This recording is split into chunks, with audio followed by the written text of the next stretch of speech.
عليكم ورحمة الله وبركاته. إن الحمد لله نحمده ونستعينه ونستغفره ونعوذ بالله من شرور أنفسنا ومن سيئات أعمالنا. من يهده الله فلا مضل له ومن يضلل فلا هادي له. وأشهد أن لا إله إلا الله وحده لا شريك له وأشهد أن محمدا عبده ورسوله. فإن أصدق الحديث كتاب الله وخير الهدي هدي محمد صلى الله عليه وسلم وشر الأمور محدثاتها وكل محدثة بدعة وكل بدعة ضلالة وكل ضلالة في النار. وبعد. அன்புள்ள சகோதரிகளே தாய்மார்களே, இன்றைய மார்க்க வகுப்பிலே தஅவா களமும் தவிர்க்கப்பட வேண்டிய நடைமுறைகளும் என்கின்ற தலைப்பில் சில முக்கியமான எமக்கு மத்தியிலே நாம் கூடிய தவறுகளை எனக்கும் உங்களுக்கும் ஞாபகப்படுத்துவதுதான் இந்த தலைப்புடைய அடிப்படையான நோக்கம். அன்புள்ள சகோதரர்களே, இஸ்லாமிய வரலாற்று நெடுகிலும் வாழ்ந்த நபித்தோழர்களுடைய நல்லறிஞர்களுடைய வாழ்க்கையெல்லாம் நாங்கள் எடுத்து பார்க்கின்ற பொழுது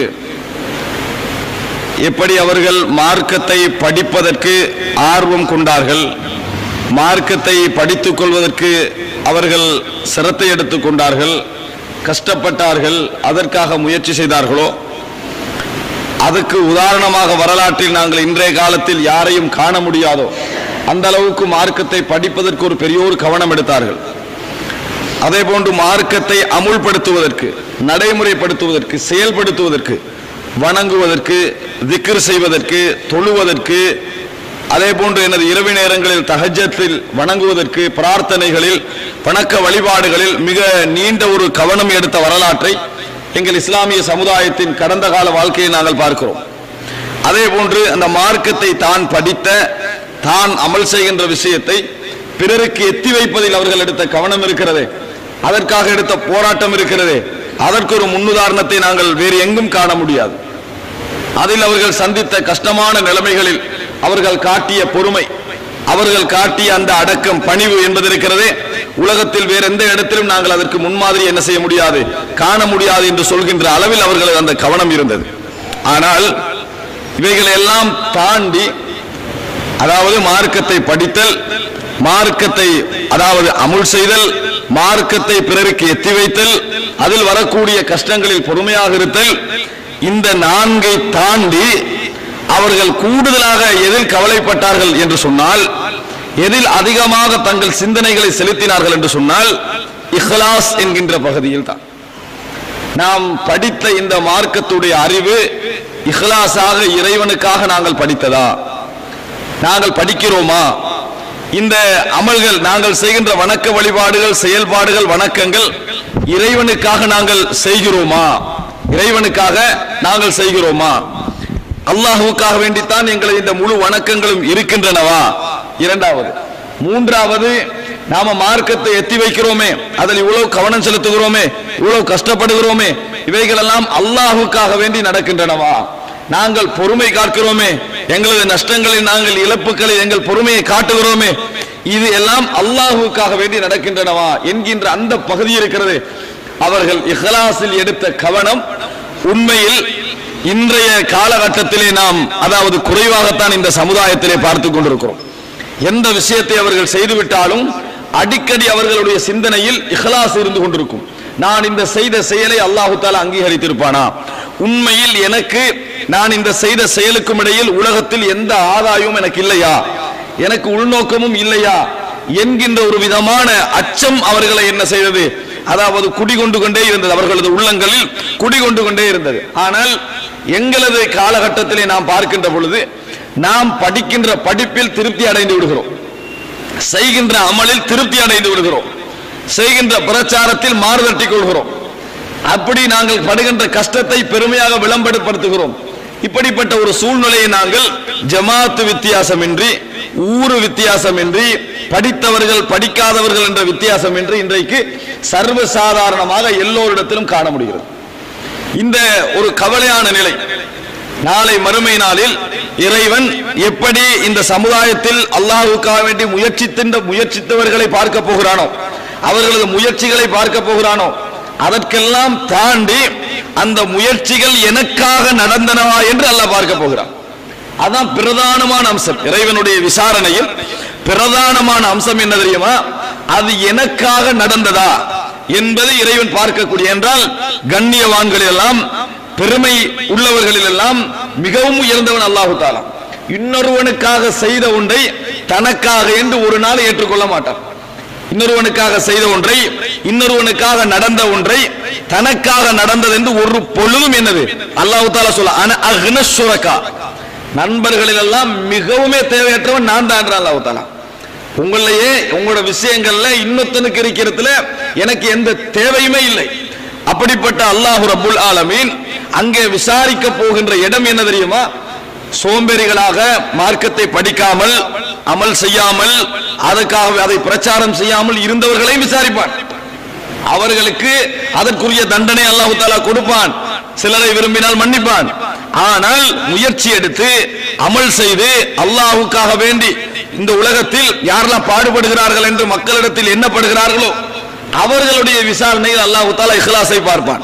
நீங்க பாருங்க, இன்றைக்கு உலகத்திலே ஒரு சில மக்கள் இவர்கள் மார்க்கத்தோடு இல்லை என்று முத்திரை குத்தப்பட்டிருக்கிறார்கள். ஒரு சில மக்கள் இவர்கள் மார்க்கத்தோடு உள்ளவர்கள் என்று முத்திரை குத்தப்பட்டிருக்கிறார்கள். மார்க்கத்தோடு உள்ளவர்களுடைய எண்ணங்களில் இக்லாஸற்ற எண்ணங்கள் கலந்திருந்தால், அல்லது அதுதான் அவர்கள் வாழ்க்கையாக இருந்தால், இக்லாஸ் இல்லாத வாழ்வதே வாழ்க்கையாக இருந்தால், இறைவன் நாளை மறுமையில் இவர்களெல்லாம் மார்க்கத்தோடு இல்லாதவர்கள் என்று முத்திரை குத்தப்பட்டார்களோ அவர்களுக்கு மத்தியில் இவரும் உங்களோட லிஸ்ட்ல இருக்க வேண்டியவர் தான் என்று என்ன செஞ்சிருவான்? அடையாளப்படுத்துவது இறைவனது கடமைகளில் ஒன்று. இறைவன் என்ன செய்வான்? அதை வித்தியாசப்படுத்துவான். அல்லாஹ் தஆலாவே சொல்லி காட்டுகிறான், நல்லது கெட்டது என்று பிரிக்காமல் மறுமையினால் என்ன செய்ய போவதில்லை, மறுமையினால் முடிவடைய அதாவது விசாரணை முடிவடைய போவதில்லை. இப்ப அன்புள்ள சகோதரர்களே, இந்த இக்லாஸ் விஷயத்தில் நாங்கள் கவனம் எடுக்கிறோமா? வணக்க வழிபாடுகளுக்கு முயற்சி செய்கின்ற நாங்கள் இந்த வணக்க வழிபாடுகள் எல்லாம் இக்லாஸாக இருந்தது என்று கவனம் எடுக்கிறோமா? அந்த குறிப்பிட்ட நேரத்தில் அது கவனம் இருக்குது. ஒன்று அந்த வணக்கத்தை செய்கின்ற பொழுது, அந்த அமலை செய்கின்ற பொழுது, அந்த படிப்பை செய்கின்ற பொழுது, அதை பிரச்சாரம் செய்கின்ற பொழுது இருக்கிற இக்லாஸ், அதிலையும் கவனம் எடுக்கணும். அதெல்லாம் முடிஞ்ச ஒரு 5-10 வருஷம் போயிடும். அதை இக்லாஸா பாதுகாக்கணுமே. இன்னொருத்தொண்ட சொல்லாம நான் எல்லாம் எப்படி தொழுதிக்கிறேன் தெரியுமானா என்ன செஞ்சிடும்? அந்த 10 வருஷத்துக்கு முந்தி செஞ்ச அந்த அமலெல்லாம் என்ன செஞ்சிடும்? போய்விடும். நான் எப்படி இபாதத்தை ஏண்ட தவாக்கெல்லாம் கிட்ட வருமான்னு ஒரு 10 வருஷத்துக்கு பிறகு சொன்னாலும், போன 10 வருஷம் அது இக்லாஸா நடந்திருந்தாலும் அந்த இக்லாஸ் இல்லா தன்மை என்ன செஞ்சிடும்? ஒருவரை அழித்து விடும். அப்ப இந்த நபித்தோழர்களுடைய கடைசி காலங்களை எல்லாம் நீங்கள் எடுத்து பாருங்கள். அவர்கள் பட்ட கவலை எல்லாம் என்ன தெரியுமா? நாம ஏற்கனவே அல்லாஹ்வுக்காக வேண்டி ரத்தம் சிந்தி இருக்கிறோம், அல்லாஹ்வுக்காக வேண்டி குடும்பங்களை இழந்திருக்கிறோம், அல்லாஹ்வுக்காக வேண்டி நமது வாழ்க்கையை நிறைய இழந்திருக்கிறோம். இவைகளெல்லாம் பிற்காலத்திலே எங்களுக்கு கிடைத்த வசதிகள் மூலம் அல்லாஹ் தஆலா அழித்து விட்டானோ எனத்தான் நாங்கள் பயப்படுகிறோம் என்று நிறைய நபித்தோழர்கள் அஞ்சி இருப்பதை நாங்கள் பார்க்கிறோம். அன்புள்ள சகோதரர்களே, இந்த இக்லாஸ் என்பது இருக்கிறது, யார் இந்த மார்க்கத்துக்காக வாழ்ந்து கொண்டிருக்கிற நேரத்தில் இக்லாஸ் அற்றவராக அவர் வாழுகிறாரோ, அல்லது இக்லாஸை பற்றி கவனமற்றவராக வாழுகிறாரோ, ஒரு நாள் இந்த உலகத்தில் அவர் கேவலப்பட்டே ஆகுவார். அந்த இக்லாஸின்மை அவரை கொண்டு போய் அவரை கேவலப்படுத்துகின்ற இடத்தில் வைத்தே ஆகும். ஏன்னா இது அல்லாஹ்வுடைய களம். இது இந்த உலகத்தில் கெட்டவர்கள் நல்லவர்களுக்கெல்லாம் சுதந்திரம் இருக்கிறது. ஆனால் இறைவனது போர்வையில் ஏமாற்று வேலை செய்வதற்கோ, அல்லது அந்த இறைவனது பெயரில் இந்த உலகத்திலே நல்லவர்களாக நடிப்பதற்கோ, அல்லது அதில் கவனமற்றிருக்கின்றவர்களுக்கோ இறைவன் ஒரு நாளும் இந்த உலகத்தில் மூடலாக வைத்து விட மாட்டான். அஃபனஜஅலுல் முஸ்லிமீன கல் முஜ்ரிமீன், நாங்கள் குற்றவாளிகளை முஸ்லிம்களை ஒரே லிஸ்ட்ல வைப்போம் என்று நினைக்கிறீர்களா? என்ன தீர்ப்பு சொல்லுகிறீர்கள்? அப்படியெல்லாம் இல்லை, ரெண்டு பேரை வித்தியாசப்படுத்தி காட்டி விடுவோம் என்று அல்லாஹ் தஆலா சொல்லுகிறான். இக்லாஸ் உள்ளவர்களுக்கு வலில்லாஹி ஆகிபத்துல் உமூர் வல் ஆகிபத்து லித்தக்வா வல் ஆகிபத்து லில் முத்தகீன். குர்ஆன் வசனம் என்ன? எல்லா விடயங்களிலும் கடைசி இறைவனிடத்தில் தான் இருக்கிறது. இக்லாஸ் உள்ளவர்களுக்கு, தக்வா உள்ளவர்களுக்கு தான் இறுதி முடிவு, தக்வாவுக்கு தான் கடைசி முடிவு என்றெல்லாம் அல்லாஹ் தஆலா என்ன சொல்கிறான்? போராட்ட நேரத்தில் கெட்டவர்கள் நல்லவர்கள் சமனாக இருப்பார்கள். உள்நோக்கம் உள்ளவர்கள் உள்நோக்கமற்றவர்கள், உலக ஆதாயத்திற்காக மார்க்கத்தை சொல்கின்றவர்கள், அதற்காக வேண்டி மார்க்க வழிபாடுகளில் ஈடுபடுகின்றவர்களும் சமனாக இருப்பார்கள். போட்டி முடிவில் யார் வெற்றி பெறுவார்கள்? இறையச்சமுள்ள இக்லாஸ் உள்ளவர்களுக்கு தான் இடம் கிடைக்கும் என்று அல்லாஹ் தஆலா சொல்லி காட்டுகிறான். அன்புள்ள சகோதரர்களே, இது நாங்கள் கவனிக்க வேண்டிய ஒரு விடயம். வஅதல்லாஹு அல்லதீன ஆமனு வஅதல்லாஹு அல்லதீன ஆமனு மின்கும் வஅமிலுஸ் ஸாலிஹாத் لا يستخلفنهم كما استخلف الذين من قبلهم ولا يمكنن لهم دينهم الذي ارتضى لهم ولا يبدلنهم من بعد خوفهم امنا يعبدونني لا يشركون بي شيئا. அல்லாஹ் தஆலா சொல்கிறான், வஅதல்லாஹு அல்லதீன ஆமனு மின்கும் வஅமிலுஸ் ஸாலிஹாத், உங்களில் எவர்கள் எல்லாம் ஈமான் கொண்டு நல்ல அமல்கள் செய்து வருகிறார்களோ அவர்களுக்கு இறைவன் ஒரு வாக்குறுதியை தருகிறான். என்ன வாக்குறுதி தெரியுமா? இந்த பூமியில் உங்களுக்கு தான் நான் இடமளிப்பேன், உங்களுக்கு தான் நான் அதிகாரத்தை தருவேன். யாருக்கு?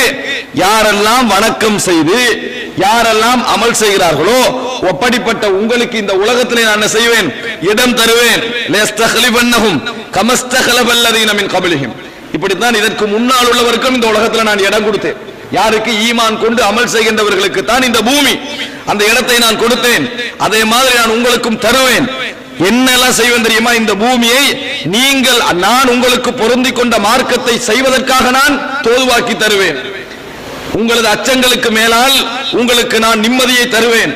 அந்த நிமிடத்தில் அவர்கள் என்னை இஹ்லாஸோடு வணங்குவார்கள், இணை வைக்க மாட்டார்கள் என்று அல்லாஹ் தஆலா சொல்லி காட்டுகிறார். அன்புள்ள சகோதரர்களே, இந்த முன்னுரையை மனதிலே பதிய வைத்துக் கொள்ளுங்கள். இஹ்லாஸ் இல்லாமல் அல்லது இஹ்லாஸ் என்று வார்த்தை அளவில் இன்றைக்கு இஹ்லாஸ் இல்லாதவர்கள் என்று யாருமே இல்லை. ஆனா வார்த்தையில நிறைய பேர் முஹ்லிஸீன்கள்லாம் உச்சகட்டத்தில் இருக்கிறாங்க. வார்த்தைகளை எடுத்து பார்த்தா இஹ்லாஸ் இருக்கணும் தானே, அப்படி சொன்னோன்னே நம்ம நினைச்சிட கூடாது இஹ்லாஸ் உள்ளவங்க விளங்கிட்டா இஹ்லாஸ் இருக்கணும் தானே, இஹ்லாஸ் இல்லாம செய்யலாமா அப்படின்னு இஹ்லாஸை பற்றி நிறைய அங்கலாய்க்கின்றவர்கள் எல்லாம் ஒரு பகுதியில் பார்த்தால் இஹ்லாஸுக்கு அவங்களுக்கு சம்பந்தமே இல்லாத என்னது அந்த செயல்பாடுகளை நாங்கள் பார்த்து கொண்டிருக்கோம். இஹ்லாஸுடைய வார்த்தைகள் நிறைய பேசக்கூடியவர்கள், கேட்டால் இஹ்லாஸை தான் முந்தி பேசக்கூடியவர்கள், வாழ்க்கையில் இஹ்லாஸ் இல்லாமல் இருப்பதை, இறைவனுக்காக வாழ்கிறார் என்றால் பொருளாதாரமான இடங்களில் அதே போன்று நஷ்டப்படக்கூடிய இடங்களில் எல்லாம் மார்க்கத்தை கைவிட்டு விடக்கூடிய அடையாளங்களை நாங்கள் பார்த்து கொண்டிருக்கிறோம். அன்புள்ள சகோதரர்களே, இந்த இஹ்லாஸின்மை இன்று தஅவா களத்தை வியாபித்திருக்கிறது. தஅவா களத்தை, அதாவது மார்க்கத்தோடு உள்ளவர்கள் எல்லோரும் தஅவாவில் ஈடுபடுவதில்லை. தஅவாவில் ஈடுபடுகின்றவர்கள் ஒரு குறிப்பிட்ட சமூகம் தான். அந்த குறிப்பிட்ட சமூகத்தினர் பொதுமக்கள் உட்பட தஅவாவோடு சம்பந்தப்பட்ட அந்த இடத்தில் இந்த இஹ்லாஸின்மை என்ன செய்கிறது தெரியுமா? இன்றைக்கு வியாபித்திருக்கிறது. வியாபித்து போய் குர்ஆன் சுன்னாவில் இருக்கிறதா இல்லையா என்பதை பேரளவில் பேசுகிறார்கள். நான் எல்லோரையும் சொல்லவில்லை, ஆனால் பொதுப்படையான சில விஷயங்களை நான் இங்கே சொல்ல வருகிறேன். பேசுகிறார்கள், ஆனால் செயல்பாட்டில் இது எமது இஹ்லாஸுக்கு முரணாக இருக்கிறதே என்பதை பற்றி எந்த சட்டையும் செய்யாத ஒரு சமுதாயமாக நாங்கள் மாறிக்கொண்டு வருகிறோம் சகோதரர்களே.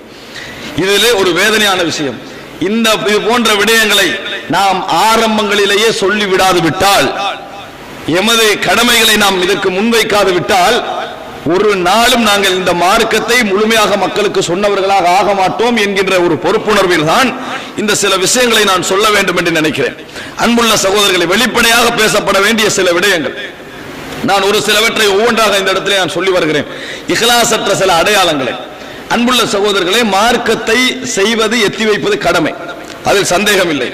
ஆனால் அவைகள் எல்லாம் அல்லாஹு தஆலா எங்களுக்கு மார்க்கத்தில் எந்த அளவுக்கு அனுமதி தந்திருக்கிறானோ அந்த எல்லைக்குள், அதே போன்று எமது இஹ்லாஸும் எமது கடமைகளும் பாதிக்கப்படாத வகையில் தான் அது இருக்கணும். ஆனால் தலையில கட்டிக்கொண்டு நம்ம வேற மாதிரி எல்லாம் செஞ்சு விளம்பரம் தேட ஆரம்பித்தோம் என்றால், தஅவாவை எமது விளம்பரங்களுக்கான வழிகளாக நாங்கள் மாற்றுவோம் என்று சொன்னால், அல்லாஹ் தஆலா அவசரமாக எங்களை என்ன செய்து விடுவான், இந்த இடத்துல காட்டி விடுவான், பொருத்தமானவர்களை அந்த இடத்துக்கு கொண்டு வந்து சேர்ப்பான். அன்புள்ள சகோதரர்களே, இன்றைக்கு அல்லாஹ் தஆலா தந்த பெரிய நியாமத்துக்களில் ஒன்றுதான் இந்த கேமராக்கள், இந்த வீடியோ கேமராக்கள், இந்த போட்டோக்கள்.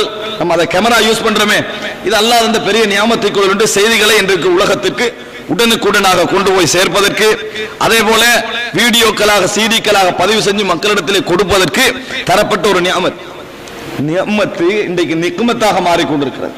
இஹ்லாஸ் சீல் வைக்கப்படுகிறது. எங்க பார்த்தாலும் வணக்க வழிபாடுகளா அதான் இதாண்டு எல்லாம் கணக்கும் இல்லாம கேமரா போட்டோ என்ன செய்து ஓடிக்கொண்டிருக்கிறது. பெருநாள் திடல் தொழுகை, மௌலவி மார்க்க உரை நிகழ்த்தி கொண்டிருப்பார்.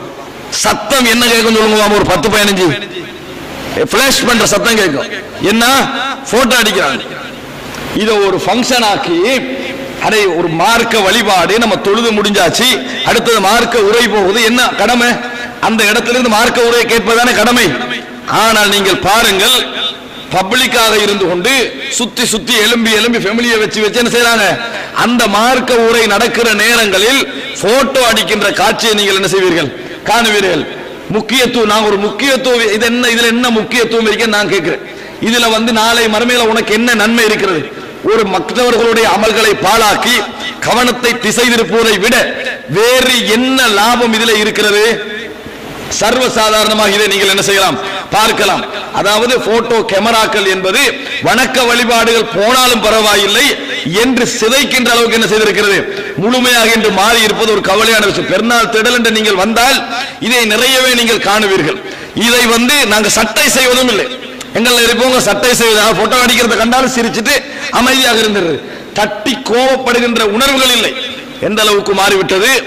ஹரம் ஷரீஃப், கௌபத்துல்லா நம்ம வணக்க வழிபாட்டுக்கு போயிருக்கிறோம். கௌபத்துல்லாவில் அங்க போய் நீ முக்கியமான வரலாற்று இடங்களை நான் பதிவு செஞ்சுக்கிறோன்னு வீடியோ எடுக்கிறது ஒரு அம்சம், அது மார்க்க தடை செய்யல. ஆனால் எப்படியெல்லாம் அடிக்கிறாங்க தெரியுமா? கௌபத்துல்லாக்கு முன்கால போஸ்ட் கொடுக்குறாங்க, என்ன நம்ம கௌபத்துல்லாக்கு போயிட்டோம். ஆனா இங்க என்ன சொல்றோம், நம்ம ஹாஜிகள் என்ற பட்டம் இருக்கக்கூடாது, ஹஜ் சாப்பாடெல்லாம் கொடுப்பதனால நம்ம இஹ்லாஸ் இல்லாமல் போய்விடும் சொல்லிட்டு ஒன்னும் கொடுக்காம போய் அங்க ஃபுல் போட்டோ அடிச்சு நெட்ல போட்டுறது. அதால என்ன நடக்கும்? இங்க சொன்னதுக்கு மாத்தம் தானே அது. அத ஃபுல்லா இந்த தவாப் செய்யக்குள்ள ஒரு போட்டோ, சை செய்யக்குள்ள ஒரு போட்டோ, இப்படி என்று போட்டோவும் வீடியோவும் எந்த அளவு ஒரு நடிகன் விளங்கிட்டானே, அந்த நடிகன் என்ன செய்யறான், உம்ரா அவன் கொஞ்சமா திருந்தணும் உம்ரா செய்யறதுக்காக அங்க போனான். அவனை சபா மர்வால கண்டாங்க போல இது, போய் அவனை சூழ்ந்து குந்திக்கண்டு போட்டோ அடிக்கிறாங்க. அதுல சபா மர்வால வெத்து போட்டோ அடிச்சு அதை நெட்ல அப்லோட் பண்ணி அல்ஹம்துலில்லாஹ். என்ன அல்ஹம்துலில்லாஹ்? அவன் என்னது, அவன் திருந்தரணும்ன்றதுக்காக ஒரு உம்ராவுக்கு தன் தாயோட வந்திருக்கிறான். அவனை கொண்டு போய் என்ன செய்யறாங்க, அங்க வச்சு அவனுக்கு நடிகன் என்ற பெருமதியத்தை ஊட்டி அவனை இல்லாமக்கி இவன் உம்ரா என்ன செய்யுது, முழுமையாக இல்லாமல் போகின்ற ஒரு காட்சியை நாங்கள் பார்க்கிறோம். போட்டோ கேமராவுடைய விளைவுகள். போட்டோ அடிப்பது உருவம் வரைவதற்கு சமன் என்பதில் சந்தேகம் இல்லை. ஆனாலும் அறிஞர்களுக்கு மத்தியில் அதில் கருத்து முரண்பாடு இருக்கிறது. அந்த கருத்து முரண்பாடு அனுமதி என்று சொன்ன உலமாக்கள் கூட வரையறையை விரிச்சு சொல்லல. உங்களுக்கு பிரயோசனமான தேவையான விஷயங்கள் என்ன செஞ்சுக்கங்க, அடிச்சுக்கங்க அனுமதி கொடுத்த ஒரு சில அறிஞர்கள் கூட சொன்னாங்க. ஆனா இன்றைக்கு இபாதத்துக்கள் என்ன செய்கிறது, அதிலே தலைகீழாக மாறிக்கொண்டு வருவதை பார்க்கிறோம். இந்த போட்டோ கேமராக்களுடைய விளைவுகளை நான் சொல்லுகிறேன். பயான் ஜும்மா நடந்து கொண்டிருக்கும், கேமராவை செட் பண்ணிப்போம் ஜும்மாவுக்கு. கேமராவை ஜும்மாவுக்கு நாங்கள் செட் பண்ணி விட்டால் அதுக்கு பின்னால கேமரா ஒழுங்கா போச்சா ஒழுங்கா போ நம்ம பார்க்க வேண்டிய எந்த அவசியம் இல்லை. அந்த கேமரா ஓவாயினால் எங்களுக்கு அது பிரச்சனையே இல்லை. என்ன காரணம், எங்களுக்கு இபாதத்துல என்ன கடமை? ரசூலுல்லாஹி ஸல்லல்லாஹு அலைஹி வஸல்லம் சொன்னாங்க, கற்களோட என்னது விளையாடினால், கற்களை சும்மா இப்படி செஞ்சுக்கிட்டு இருந்தால் ஃபக்கதிலகா, அவரது ஜும்மா என்ன செய்துவிடும், பாழாகிவிடும் என்று ரசூலுல்லாஹ் சொன்னாங்க. நம்ம எழும்பி அதை செட் பண்ணி சவுண்டை கூட்டி அதை செட் பண்ணி மறுபடியும் எழும்புறது என்பது எமது இபாதத்தை நாசமாக்கி விடும். நம்ம ஜும்மா ஆரம்பிக்க முந்தி ஒன் பண்றோமா முடிச்சிடும் அதோட. ஏன்னா ரசூலுல்லாஹ் ஜும்மாக்கு ஒரு தனி சட்டம் சொல்லிக்கிறாங்க, மத்த பயான்கள் மாதிரி அல்ல. ஒன் பண்ணிட்டோமா அது முடியும் வரைக்கும் அது என்ன நடந்தாலும் நம்மளுக்கு பிரச்சனை இல்ல, அது ஓஃப் ஆகினாலும் சரி, அது என்ன நடந்தாலும் பிரச்சனை இல்ல. அதுல இருந்து நம்ம திருத்துவது மாற்றுவது செய்வது இருக்கிறதே, கற்களோட விளையாடுறதுக்கு அதுக்கு சம்பந்தம் இல்லை. எந்த அளவுக்கு ரசூலுல்லாஹ் சொன்னாங்க, ஒருத்தன் பேசிக்கிட்டிருக்கிறான் அவனை பார்த்து பேசாத என்று சொன்னா ஜும்மா பாலாயிரும் சொன்னாங்களா இல்லையா? அப்ப அர்த்தம் என்ன, நல்ல விஷயத்தை கூட அந்த இடத்துல என்ன செய்யக்கூடாது, நாங்க நன்மையை தீமையை தடுத்தல் மாதிரியான வழக்கங்களை கூட ரசூலுல்லாஹி ஸல்லல்லாஹு அலைஹி வஸல்லம் தடுக்கிற ஒரு விஷயத்தை இன்றைக்கு சர்வசாதாரணமாக என்ன செய்கிறார்கள் ஜும்மாவில். அது மாத்திரமல்ல, சிலர் என்ன செய்யறாங்கன்னா கேமரா அப்படி பிடிச்சிக்கிட்டு கேமரா போனை வச்சுக்கிட்டு இப்படி வீடியோ எடுக்கிறாங்க. விளங்கிட்டா ஜும்மால என்னது ஃபேமிலி கொண்டு போய் கொடுக்கிறதுக்கு முதல்ல நீ கேளு, விளங்கிட்டா முதலாவது ஜும்மாவை நீ கேட்டு ஓண்ட ஜும்மா பாலாகாத மாதிரி. ஏன்னா அமல் செய்வதற்கு முன்னால் தௌவா செய்யக்கூடிய இந்த அவசரம் இஹ்லாஸுடைய குறைபாடு இல்லாமல் வேற என்னன்னு சொல்லுங்க பாப்போம். இது வேற என்னத்துக்கு வந்தது? நம்ம நினைக்கிறதை நம்ம செய்யக்கூடிய இந்த ஜும்மா அல்லாஹ்விடத்தில் ஏற்றுக்கொள்ளப்பட வேண்டும். நான் செய்யற தொழுகை அல்லாஹ்விடத்தில் ஏற்றுக்கொள்ளப்பட வேண்டும். அப்ப ரசூலுல்லாஹி ஸல்லல்லாஹு அலைஹி வஸல்லம் இப்படி எல்லாம் விளையாடவான்னு சொல்லிக்கிறாங்க என்று நினைச்சுக்கிறதா அவன் நிலைமை இருக்கணும். ஆனால் அந்த நிலைமை மாற்றமாகி இந்த போட்டோ வீடியோக்களால் இன்றைய அதாவது இடங்கள் நாசமாய் கொண்டிருப்பதை பார்க்கிறோம். இப்ப நாங்க சர்வசாதாரணமா பயான வீடியோ எடுக்கிறோம், ஒரு இடத்துல நான் ப்ரோக்ராமுக்கு போயிருந்தேன். என்னடான்னு பார்த்தா இங்கனிக்கு ஒரு கொடை விளங்கிட்டா, இங்கனிக்கு ஒரு கொடை, அங்கனிக்கு ஒரு கொடை, கேமரா ஒண்ணாது. நான் வந்து இப்ப நடுவுக்குள்ள குந்திட்டீங்கிறேன். என்னடான்னு பார்த்தா ஏன் இதை போட்டு பெரிய கொடை, ஏன் இதை போட்டீங்கன்னு கேட்டா அந்த நிழல் கீழால விழுதான். இப்படியே போனா பட நடிகர்களாக உலமாக்கள் மாறி விடுவார்கள். விளங்கிட்டா, அதுல எந்த விதமான சந்தேகமும் இல்லை. அப்படி ஆக்கி கொண்டு வராங்க. இப்படி அடிச்சு 3-4 கேமரான மக்கள் அங்க இருக்கிறாங்க, இதுக்குள்ள நம்ம குந்தி கொண்டிருக்கிறோம். மிஞ்சி போனா மக்கள் ஒரு 100 பேர் முன்னால இருக்கிறாங்க. இந்த இதெல்லாம் கொண்டு இப்படி செய்யற அளவுக்கு ப்ரொஃபஷனலா வீடியோ இருக்கணும். ஆனா அதுக்காக வேண்டி பள்ளியை ஸ்டூடியோ லெவலுக்கு என்ன செஞ்சிடலாது, கொண்டு போய் ஒப்பு விஷயம் இருக்கிறது. ஒவ்வொரு மனிதனுக்கும் ஒவ்வொரு இடங்களுக்கும் ஒரு தோற்றம் இருக்கிறது, ஒவ்வொரு இடங்களுக்கும் ஒவ்வொரு தோற்றம் இருக்கிறது. விகாரைக்கு போனா அதுக்கு ஒரு தோற்றம் இருக்குது, வீட்டுக்கு போனா அதுக்கு ஒரு தோற்றம் இருக்கிறது, பள்ளி வாயிலுக்கு ஒரு தோற்றம் இருக்கிறது. அந்த பள்ளி வாயிலுடைய அந்த பார்வை படகோள்களாக மாற முடியாது. விளங்கிட்டா, அது மாதிரி இருக்க முடியாது. அதுக்குரிய ஒரு சூரத் என்ன செய்ய வேணும், இபாதத்துக்குரிய அந்த சிந்தனை இருக்கணும். தலைகீழாக மாற்றிக்கொண்டு வருகின்ற காட்சிகளை பார்க்கிறோம் சகோதரர்களே. அப்ப நாங்கள் ஒரு குறிப்பிட்ட எல்லையை நிக்கணும். விஷயத்தை கொண்டு போய் கொடுக்கிற அளவுக்கு இந்த வீடியோக்களை யூஸ் பண்ணணும், விஷயத்தை கொண்டு போய் மக்களுக்கு சேர்க்கிற அளவுக்கு யூஸ் பண்ணணும். எங்களுக்கு அட்வர்டைஸ் எடுக்கின்ற அளவுக்கு பெண்களுடைய டிசைன் எல்லாம் கூட என்று சொல்ற அளவுக்கு நாங்க என்ன செய்யக்கூடாது, அதுல ஒரு போட்டி போடக்கூடாது. மக்களுக்கு இந்த மெசேஜை எவ்வளவு லேசாக கொண்டு போய் சேர்க்கிறோமோ அதுக்கு முயற்சி செய்யணும். எவ்வளவு அவசரமா கொண்டு போய் சேர்க்கிறோம் அவளுக்கு முயற்சி செய்யணும். எவ்வளவு இலகுவா கொண்டு போய் சேர்க்கிறோம் அதுக்கு முயற்சி செய்யணும். அதை விட்டு விட்டு இந்த காட்சியெல்லாம் காட்டி எங்கட பள்ளியில தான் கொடை இருக்கிறது, அது பெருமை வேற. விளங்கிட்டா, எங்கட பள்ளியில தான் கொடை இருக்கிறது, அந்த அதுக்கு என்ன பேர் எனக்கு தெரியாது, நான் கொடை என்றனா அந்த மாதிரி என்னது, இந்த மாதிரியான விஷயங்கள் எல்லாம் போட்டு பள்ளிகளுடைய சூரத்துக்கெல்லாம் தலைகீழா மாறிட்டு வருவதை பார்க்கிறோம். இதை அனுமதிக்க முடியும்ன்றீங்களா? இதெல்லாம் இஹ்லாஸுடைய விளைவா? தலைகீழாக மாறிக்கொண்டு வருகிற சகோதரர்களே, இந்த விஷயத்தை நான் சொல்ல வேண்டும் என்று நினைத்தேன். வீடியோ எடிட்டிங்ல சர்வசாதாரணமா எப்படி இருக்கணும், ஒரு கசீதாவோட ஆரம்பிச்சு ஒரு அன்றைக்குள்ள அழகா கொடுக்கத்தான் வேணும், செய்திகளை அழகா கொடுக்கத்தான் வேணும், அதுக்கு டிசைனா கொஞ்சம் அளவுல நின்று கொள்ளணும்.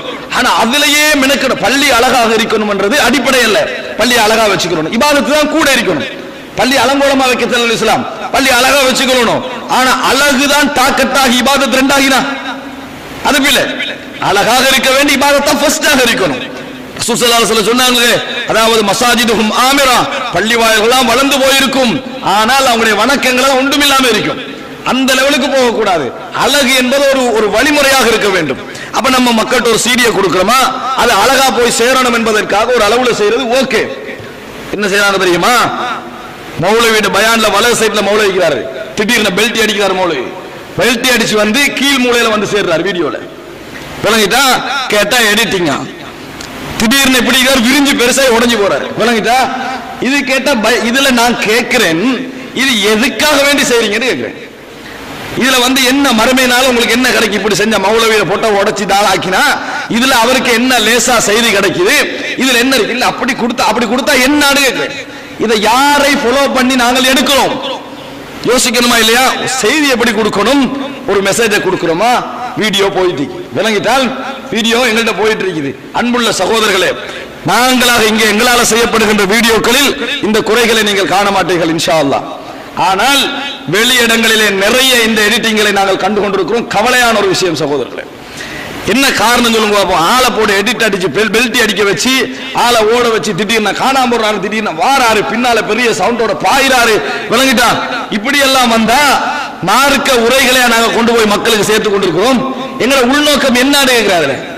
அதுல அந்த எக்ஷனுக்கு என்ன காரணம், நாங்க யாரை வச்சு இதை கொப்பி பண்றோம், எந்த எதப்பா சினிமா இதானே எங்கிற முன்னுதாரணம், வேற எது முன்னுதாரணம் கேட்கிறேன். அன்புள்ள சகோதரர்களே, தலைகீழா மாத்திக்கிறாங்க. அடுத்தது குர்ஆன் வசனங்களை, இபாதத்துடைய குர்ஆன் வசனங்களை, ஹதீஸ்களை எல்லாம் எதுக்கு யூஸ் பண்றாங்க தெரியுமா? எடிட்டிங்க்கு யூஸ் பண்றாங்க. விளங்கிட்டா, உரை நிகழ்த்துபவர் இவரு, இடம் இது, திடீர்னு சப்பி இஸ்ம ரப்பிக்கெல்லாம் கிராத் போகும். குர்ஆன் அதுக்கு இறக்கப்பட்டுச்சு, நீங்க எடிட்டிங் செய்யவா குர்ஆன் இறக்கப்பட்டது? குர்ஆன் ஓதி செவிமடுத்து கண்ணீர் விட்டு அழுவதற்கு குர்ஆன். விளங்கிட்டா, ஒரு கசீதாவை போட்டு விடுங்க, ஒரு வேறொரு செய்தியை போட்டு விடுங்கள். ஆனால் அல் குர்ஆனை ஒரு நாள் இந்த விஷயத்துக்கு என்ன செய்ய வேண்டாம், யூஸ் பண்ண வேண்டாம். ஆனால் சர்வசாதாரண எந்த கணக்கும் இல்லாம யூஸ் பண்ணா என்ன பிழை? குர்ஆன் எதுக்கு இறங்கிச்சு? திக்ரா லிஸ்ஸாகிரீன், ஞாபகம் ஊட்டக்கூடியவர்களுக்கு, ஞாபகம் வாங்கக்கூடியவர்களுக்கு ஒரு படிப்படியாக குர்ஆன் இறங்கிச்சு. இதுக்கு யூஸ் பண்ண ரிங்டோனாக, அலாம் குளோக்காக, அதுக்காக வேண்டிய குர்ஆன் வரவில்லை. குர்ஆன் எதுக்கு வந்து அதுக்கு யூஸ் பண்ணணும்.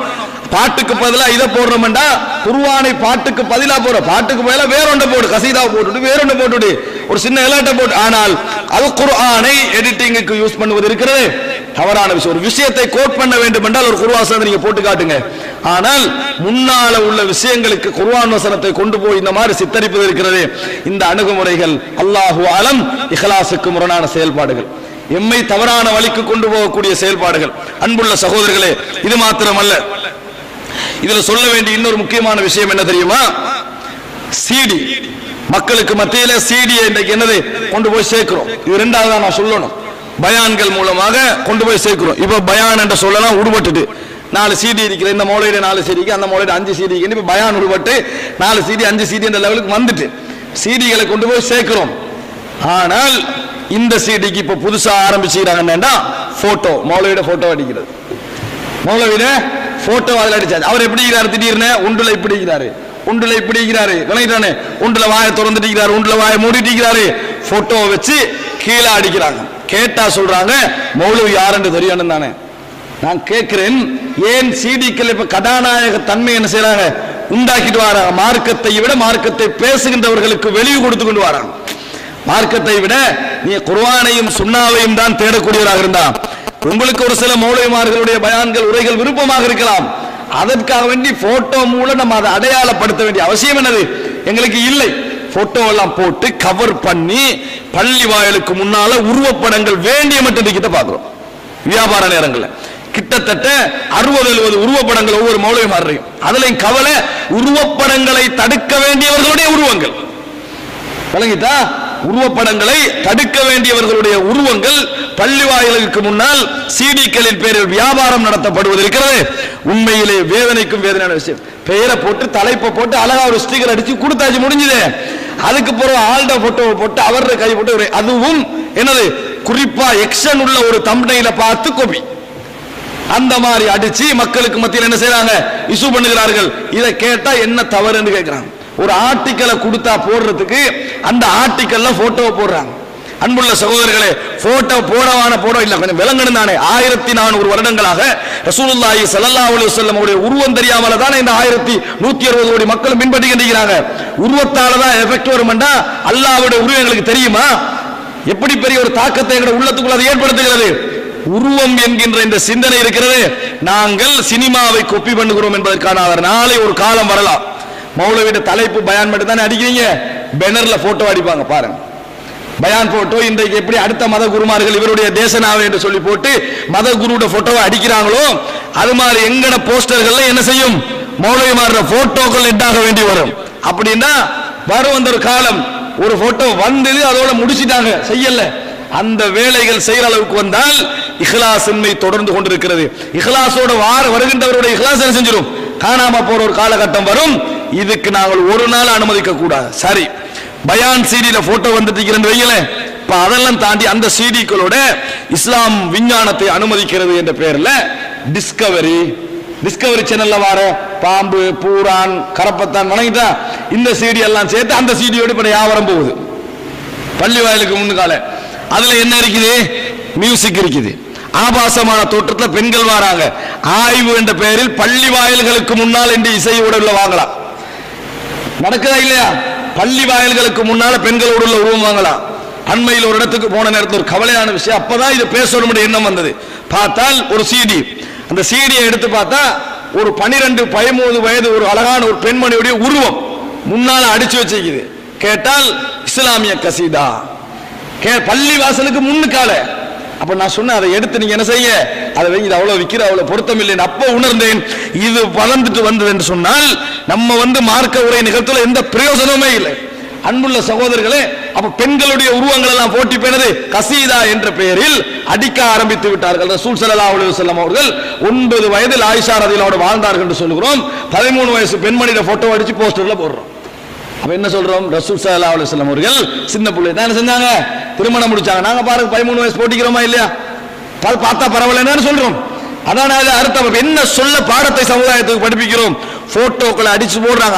அந்த பொம்பளை போட்டோ என்னத்துக்கு போடுறீங்க? அட்ராக்ஷனுக்கு தானே போடுறீங்க, அதை பார்த்து வாங்கட்டும் மட்டும் தானே போடுறீங்க. இதெல்லாம் தாண்டி போய் டொம்மஞ்சரி சீடி பள்ளிக்கு முகால வைக்கிறாங்க. சின்ன விளங்கிட்டா இசை பாடல் விளங்கிட்டா போட்டோ இன்ன ஆபாச படங்கள் ஆபாச படம் என்ற மூவியை சொல்லல. ஆனால் இஸ்லாத்துடைய பார்வையில் ஆபாச படம் என்ற தலைப்பு வந்து ஆபாசம் வந்தா தான் ஆபாச படமா? இஸ்லாத்துடைய பார்வையில ஆபாச படம் ஒரு கேட்டகரி வச்சுக்கிறானே, அந்த தலைப்பு போட்டு வந்தா தான் ஆபாச படமா? இஸ்லாமிய அடிப்படையில் ஒழுக்கம் எப்படி இருக்க வேண்டுமோ அதை தாண்டி ஒரு போட்டோ வந்து ஆபாச படம் தானே. அப்ப அதை தாண்டி பள்ளிகளுக்கு முன்னால் விற்க விடக்கூடாது. இந்த மாதிரி சபையில இந்த இதெல்லாம் எடுங்க. எங்களுக்கு போட்டோ உள்ளவைகள் இங்க இடத்துல வைக்க வேண்டாம். அன்புள்ள சகோதரர்களே, நான் கேட்கிறேன், நாளை ஒரு காலம் வரலாம் பள்ளிக்குள்ளேயே டெய்லி பேப்பர்களை கொண்டு வைக்கிற காலம் மட்டும் வரலாம். நூலகம் என்ற பேர்ல வந்தால் சினிமா விளம்பரங்கள் ஷோர்ட் விளம்பரங்கள்லாம் என்ன செய்யும், பள்ளி அந்த பேப்பர்ல ஓரத்துல இருக்கும். பள்ளிக்குள்ள வச்சுதான் படம் எங்கன்னு பாப்பா, எங்க சினிமா ஹோல்ட்டு பாப்பா, எத்தனை மணிக்குன்னு பாப்பா, இங்கிருந்தா புறப்படுவா சினிமா ஹோலுக்கு. அப்படி ஒரு காலம் என்ன செய்யும் வரும். நடிகைகளுடைய செய்திகள் உருவங்கள் எல்லாம் அல்லாஹ்வுடைய பள்ளி வாயிலுக்குள் வர ஆரம்பித்தால் அன்புள்ள சகோதரர்களே, அல்லாஹ்வுடைய அதாபு கடுமையாக இருக்கும், அல்லாஹ்வுடைய விசாரணை கடுமையாக இருக்கும். நாங்கள் இந்த விஷயத்துக்கு ஒரு காலம் அனுமதிக்க கூடாது. இந்த மாதிரி உருவங்கள் அது இது போட்டு எங்களுக்கு தவ்வா போகாத விட்டாலும் பரவாயில்லை, இந்த உருவம் உள்ள சீரியலை எடுங்க. முதல் பள்ளியாக இந்த பள்ளி இருக்க வேண்டும் சகோதரர்களே. இந்த மாதிரி இடங்கள் எங்களுக்கு வேண்டாம். எங்களுக்கு மார்க்க பிரச்சாரத்தை விட முதல் அம்சம் நாங்க நரகத்துக்கு போகாமிக்கிறது. முதல் அம்சம் இவைகளை அங்கீகரித்து நாம் நரகவாதிகளாக மாறிவிடக் கூடாது. இந்த இடத்தில் சகோதரர்களே போட்டோ அடிக்கலாம் வைங்களே, அப்படியே வச்சு கொண்டாலும் அல்லாஹ்வுடைய பள்ளிக்கு முன்னால் உருவம் விற்கிறது எப்படி அனுமதிக்கலாம்? அல்லாஹ்வுடைய பள்ளிக்கு முன்னால உருவத்தை கொண்டு வந்து கொழுகுவோமா? போட்டோ அடிச்சு கொண்டு கொழுக மாட்டோம். ஒரு செய்தியை காட்டுவோமா? அந்நிய காதியானியுடைய பள்ளியல் மாதிரி பள்ளியை மாற நம்ம தயாரா? அப்ப இந்த அளவுக்கு என்ன செய்த சகோதரர்களே, போட்டோ விஷயங்கள் மாறிக்கொண்டு வருவது. அதுல இசை, சர்வசாதாரணமான இசைகள், அது இதெல்லாம். அப்ப இது வந்து சின்ன பிள்ளை எல்லாம் கூடி இருந்து என்ன செய்யுது வாங்கிக்கின்றைக்கு. அடுத்த பயான் சீடி விற்கிறாங்க சகோதரர்கள். எப்படி தெரியுமா? பள்ளி வாயிலுக்கு முன்னால இந்த மூலையிட பயானிக்குது, இந்த மூலையிட பயானிக்குது, அந்த மூலையிட பயானிக்குது. இது என்னன்னு கேட்கிறேன். இது அந்த மூலையிட பயானிக்கு இந்த மாதிரி படம் சொல்லி பேர் சொல்ற மாதிரி விளங்கிட்டா, அந்த மூலையிட பயானிக்குதா, இந்த மூலையிட பயானிக்குது, எல்லா பயானும் 50 ரூபாய் பள்ளிக்கு முன்னால் என்ன செய்யறாங்க விற்கிறாங்க. என்னன்னு கேட்கிறேன். இது வந்து என்னது?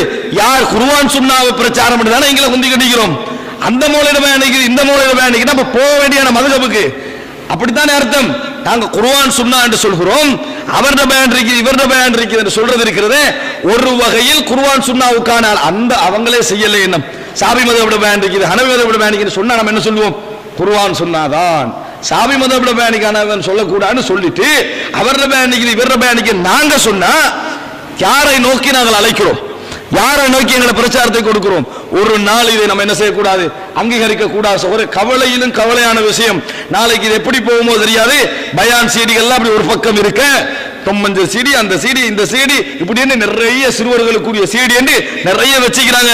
ஒன்றுல பாம்பு, ஒன்றுல சிங்கம், ஒன்றுல புலி, ஒன்றுல கரடி, பள்ளிக்கு முன்கால எல்லாம் வச்சு சீடி வைக்கிறாங்க. மக்கள் எல்லாம் பயான் முடிஞ்ச உடனே 3 பேர் 4 பேர் இருந்து போட்டி. அந்த சீடி கடையா முதலாவது, இந்த சீடி கடை ரெண்டாவது, அதுல அது வந்து அந்த ஜமாத்திர சீடி கடை, இது வந்து இந்த ஜமாத்திர சீடி கடை. 4 பேரும் பள்ளிக்கு முன்னாடி சீடி போடுங்க. பள்ளிக்கு முன்னால் அல்லாஹ்வுக்காக இந்த அமைப்புல போடக்கூடாது. இப்படி போனால் நம்ம பயான் பண்றதுக்கு அர்த்தம் இல்லை. இஹ்லாஸ் தலைப்பு வெளியே போன அவரோட போட்டோ, வெளியே போனோடனே அவரோட போட்டோ. எங்கள்கிட்ட கேள்வி கேட்கிறாங்க, உங்களோட பயான் போட்டோ இது போட்டிருக்கிறார், எங்களுக்கு சம்பந்தம் இல்லைன்னு மட்டும் சொன்னா சரி வருமானாங்க? இப்படி ஒரு அன்புள்ள சகோதரர்களே, யார் யாரெல்லாம் எமது உலமாக்களுடைய போட்டோவை விருப்பம் இல்லாமல் இந்த மாதிரி போடுறாரோ அவர்கள் எல்லோரும் அல்லாஹ்விடத்தில் பொறுப்பு சொல்ல வேண்டும். இதுல எதற்கும் எனக்கும் சம்பந்தமே கிடையாது.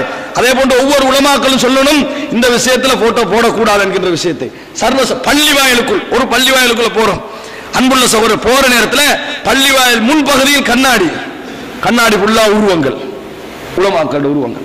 என்ன பயான் சீடி என்ற பெயர்ல பள்ளிக்குள்ள வாசல்ல. அப்புறம் ரசூல் ஸல்லல்லாஹு அலைஹி வஸல்லம் சொன்னாங்க, உருவமுள்ள வீடுகளுக்குள் மலக்குமார்கள் நுழைய மாட்டார்கள்.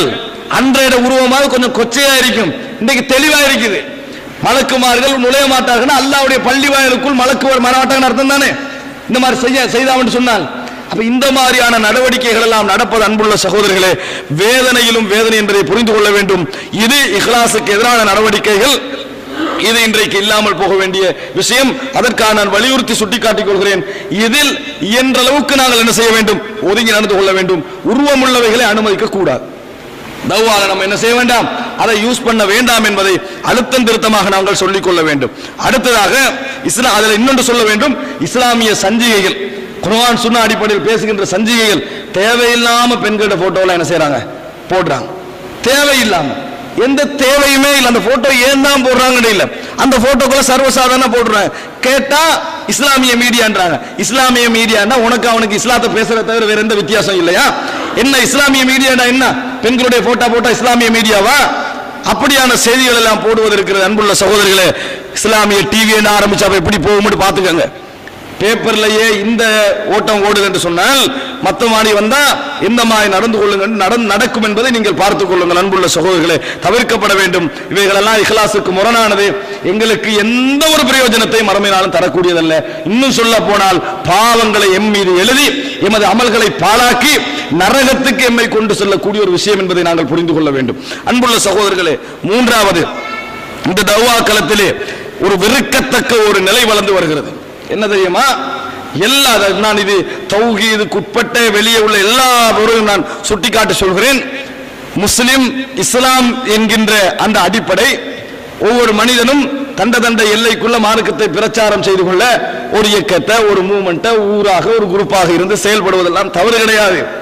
ஆனால் எப்பொழுது குரூப்பும் எப்பொழுது இயக்கங்களும் எப்பொழுது இந்த ஆங்கில எழுத்துக்களும் எமக்கு முழுமையான ஒரு டாக்கெட்டாக மாறுகின்றனவோ அன்றைய தினம் இந்த இஸ்லாம் என்ன செய்யும் தெரியுமா? இரண்டாம் தரமாக மாற்றப்பட்டுவிடும். ஃபர்ஸ்ட் டாக்கெட் எமது எழுத்துக்களை பாதுகாப்பது, இரண்டாவது இஸ்லாத்தை எடுத்து சொல்வது. இஸ்லாம் எதுக்கு பயன்படணும் தெரியுமா? இயக்கம் பயன்பட வேண்டும் இஸ்லாத்தை கொண்டு போய் சேர்ப்பதற்கு. ஆனால் இயக்கத்தை வளர்க்க இஸ்லாம் பயன்பட்டுக் கொண்டிருக்கிறது. விளங்கிட்டா? இஸ்லாம் இயக்கம் எதுக்கு வரணும்? இஸ்லாத்தை கொண்டு போய் சேர்க்கத்தானே. ஆனா இன்றைக்கு இஸ்லாம் பயன்படுகிறது இயக்கம் வளர்ப்பதற்கு. அன்புள்ள சகோதரர்களே, இது சர்வசாதாரணமாக இன்றைக்கு நாங்கள் காணக்கூடிய நிலை. எப்படி பேசுறாங்க தெரியுமா? எங்கட பிரதர்ஸ் நீங்க என்ன நினைக்கிறீங்க? முஸ்லிம் சகோதரர்களா? இல்லை, எங்கட அந்த ஏபிசிடிக்குள்ள வரக்கூடியவர்கள். விளங்கிட்டா? அதான் அர்த்தம். அல்லது எங்கட அரபு பேர்ல வரக்கூடியவர்கள், அல்லது எங்கட ஜமாத்துக்குள்ள வரக்கூடியவர்கள். அப்ப எங்கட பிரதர்ஸ் ஜக்காத்தை நாங்கள் வாங்குகிறோம் என்று என்ன செய்றாங்க? இயக்கத்தில் உள்ளவங்க ஊர் ஃபுல்லா கலெக்ட் பண்றாங்க. கலெக்ட் பண்ணி எடுத்துட்டு ஜக்காத்தை யாருக்கு கொடுக்கிறது? இயக்கத்தில் உள்ளவனுக்கு தான் முதலா கொடுக்கிறது. ஊர் ஃபுல்லா ஜக்காத் கலெக்ட் பண்ணக்குள்ள உனக்கு இயக்கம் தேவையில்லை. பங்கெடுக்கின்ற நேரத்தில் இயக்கம் மெம்பர்ஸுக்கு தான் என்னது முதலா ஜக்காத். கேட்டா இஸ்லாமிய அடிப்படையில் ஜக்காத் பங்கெடுக்கிறார்கள். அன்புள்ள சகோதரர்களே, ஜக்காத்தில் ஒரே ஒரு பார்வைதான், வறுமை கஷ்டம் இன்றைக்குள்ளது.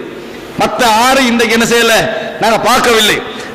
வறுமை கஷ்டம் என்பது பகுதியை தான் நாங்கள் என்ன செய்கிறோம்? கடன், விளங்கிட்டா? இவைகளைத்தான் நாங்கள் என்ன செய்கிறோம்? பார்க்கிறோமே ஒழிய அதுக்கு தான் முதல் பார்வையை ஒழிய முதலாவது நம்ம யார்கிட்ட இருந்து எந்த ஊர்ல இருந்து கலெக்ட் பண்றோமோ அதுல உள்ள வறுமை உள்ளவர்களை நாங்கள் என்ன செய்யணும்? பார்க்க வேண்டும். ஆனால் இந்த இயக்கம் ஒரு பார்வையாக மாறி இருப்பது கவலைக்குரியதாக இருக்கிறது. என்ன ஆரம்பித்து விட்டார்கள்? 8வது இஜ்திமா, 12வது இஜ்திமா, 18வது இஜ்திமா என்றாங்க சகோதரர்களே. இந்த எண்ணிக்கையால் மறுமையில் என்ன பிரயோஜனம்? நான் கேட்கிறேன், இதனால மறுமைக்கு என்ன உங்களுக்கு கிடைக்க போகுது? இல்ல, எங்கட ஹிஸ்டரி எழுதிக்கங்க. நாங்கள் எங்கட வரலாற்றில் 18 இஜ்திமாக்களை செய்திருக்கிறோம், 18 டிஸ்கஷன்களை செய்திருக்கிறோம். அதை போட்டு 16 என்று போடுறதுல என்ன லாபம்? என்ன தேடுகிறோம்? அதுல மற்ற இயக்கங்கள் பார்க்கறாங்க 16ல ஐக்கிறீங்க, நம்ம 4 மாசத்துக்கு 2 வச்சு காட்டுறேன். என்னது வச்சு அவங்க டபுள் ட்ரிபிள் ஆகி இப்ப 18வது இஜ்திமா புதுசா. இதெல்லாம் ஒரு 10 வருஷத்துக்கு முந்தி இல்ல. அதான் சொல்ல பாரு, இது ஒரு 10 வருஷத்துக்கு முந்தி இப்படியான செயல்பாடுகள் இல்லை. இன்று இப்ப என்றாங்க எல்லாரும் 6வது மாநாடு என்றாக என்ன ஆரம்பிக்கிறாங்க? இந்த எண்ணத்துல 5வது எப்ப நடந்தே ஒருத்தருக்கும் தெரியாது. ஆனா 6வது மாநாடு என்றாங்க. கேட்டா இதெல்லாம் பேசக்கூடாதுன்றாங்க. அப்படின்னு என்ன செய்ய சொல்றோம்? இதெல்லாம் நம்ம வாய் மூடி கவனமா, அப்படி அதுக்காக நாங்க இந்த மார்க்கத்தில் இருக்கிறோம். அன்புள்ள சகோதரர்களே, இஹ்லாஸற்ற செயல்பாடுகள் எல்லாம் நம்ம மார்க்கத்தை சொல்லுவதை விட நமது மார்க்கத்தை இயக்க பிரச்சாரத்துக்கு ஒரு காரணியாக பயன்படுத்துவதுதான் அதிகமாக இருந்து கொண்டிருக்கிறது. இயக்கத்தை வளர்ப்பதற்கு ஒரு காரணியாக, ஒரு ஊடகமாக என்ன செய்கிறார்கள்? நாம் பயன்பட்டுக் கொண்டிருக்கிறோம் என்பது கவலையான ஒரு மனத்திலே ஒரு கவலையான ஒரு விடயம் சகோதரர்களே. உண்மையில் இஹ்லாஸ் என்பது இருந்திருந்தால் சொற்பமான முயற்சியிலும் அல்லாஹு தஆலா பெரிய பெரிய விளைவுகளை இந்த சமுதாயத்தில் ஏற்படுத்தி இருப்பான். ஆனால் பெரிய பெரிய முயற்சிகள் நடந்தும் விளைவு சொற்பமாக இருப்பது இஹ்லாஸ் இன்மைக்கான மிகப்பெரிய ஒரு ஆதாரம் சகோதரர்களே, மிகப்பெரிய ஆதாரம்.